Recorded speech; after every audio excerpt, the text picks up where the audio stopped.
Hey guys, so now we're at part 3 of me talking about the Escape from Furnace series. This is Death Sentence by Alexander Gordon Smith. The previous books were Lockdown and Solitary, and this was the first one I read. I say it all the time that I didn't start the Escape from Furnace series on book 1, I started it with book 3. And I really regret doing so, but still, the thing that stands out is Smith's writing is so amazing that instantaneously I felt like I knew Alex, I knew Z, Simon, Bodhi, Kevin, Donovan, Gary even. Even the Warden and the Skulls and the Berserkers.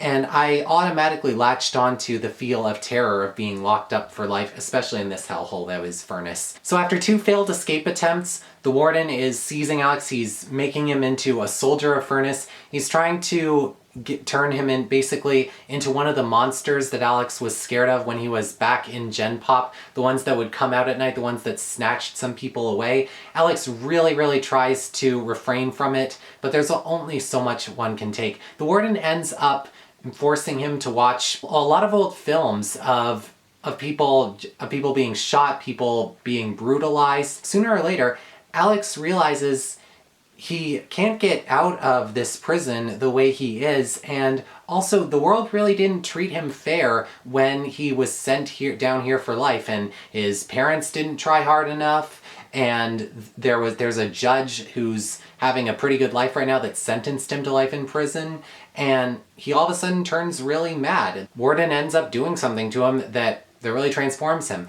and sooner or later he ends up forgetting a ton of stuff, and he ends up with the notion that anyone who's weak is a waste of resources, doesn't deserve to be a part of this amazing life that can only have strong people, not cowards.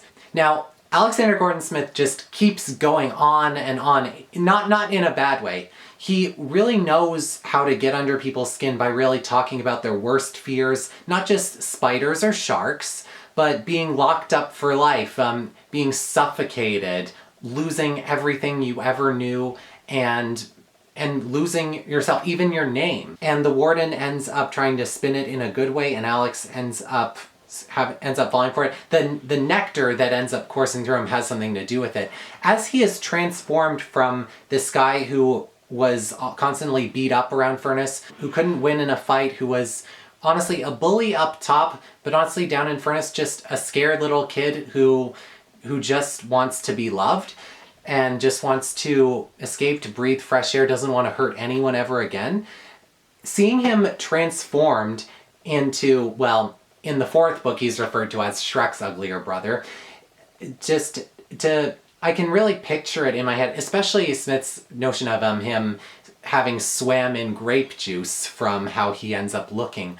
The muscles, a weapon for a hand. You really wonder if he will ever end up not having to be that way. And as the nectar ends up coursing through him, you can't help but wonder, is he going to be forced to have this nectar for the rest of his life? If he doesn't have this nectar, he'll die. There's just so much you read between the lines in this series. And you really love the clever but simple take on how Alex ends up back to himself properly. I'm not going to spoil if they get out or not in this, but this is a 3rd escape attempt that feels like if this fails, then it's the end for everyone. It's so inspiring how all the prisoners work together in revolt. Even if technically most of them are murderers, robbers, you really don't care because you were with Alex for this long, you were kind of with these prisoners this long, you kind of really root for them to get out and steal some shit and wreak havoc on the world that the world didn't know about. Let them see how they like it, you know?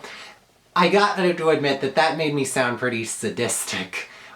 And that's how good this series is. Something I learned in university is our brains weren't made to process information, but to listen to stories. And this is a prime example of why that is. The prisoners kind of know that at this point, what ends up happening is so big that if the Warden and his Berserkers, if they are able to find a way past that door, then they're all dead. They still manage to figure out what they can do. They all manage to work together. You can really smell their excitement mixed with fear as they commandeer the prison. And you also feel the heartbreak when not only does someone die trying to get the elevator open with a booby trap, but how that guy was a brother to one of the other prisoners. When all else seems to fail, like, you feel a growing sense of dread. You feel maybe in another dimension, or maybe somewhere there's a prison just like this, and the prisoners are going through the hell that's happening. And so I won't spoil the ending, but let's just say, hotter than hell and twice as much fun, said Darren Shan, author of the Demonata series. I hate to just plagiarize, but damn right. My grade for Death Sentence is a 4 out of 4, and a proud 4 out of 4. This used to be my favorite one in the series. Now I think it's tied for the first, or actually the first might be a little bit better now, but still that doesn't stop me from giving it the same grade as it just, 100 out of 100 is a 100 out of 100. Thanks for watching and thanks for listening, and if you've read the Escape from Furnace series, I hope you love them as much as I do.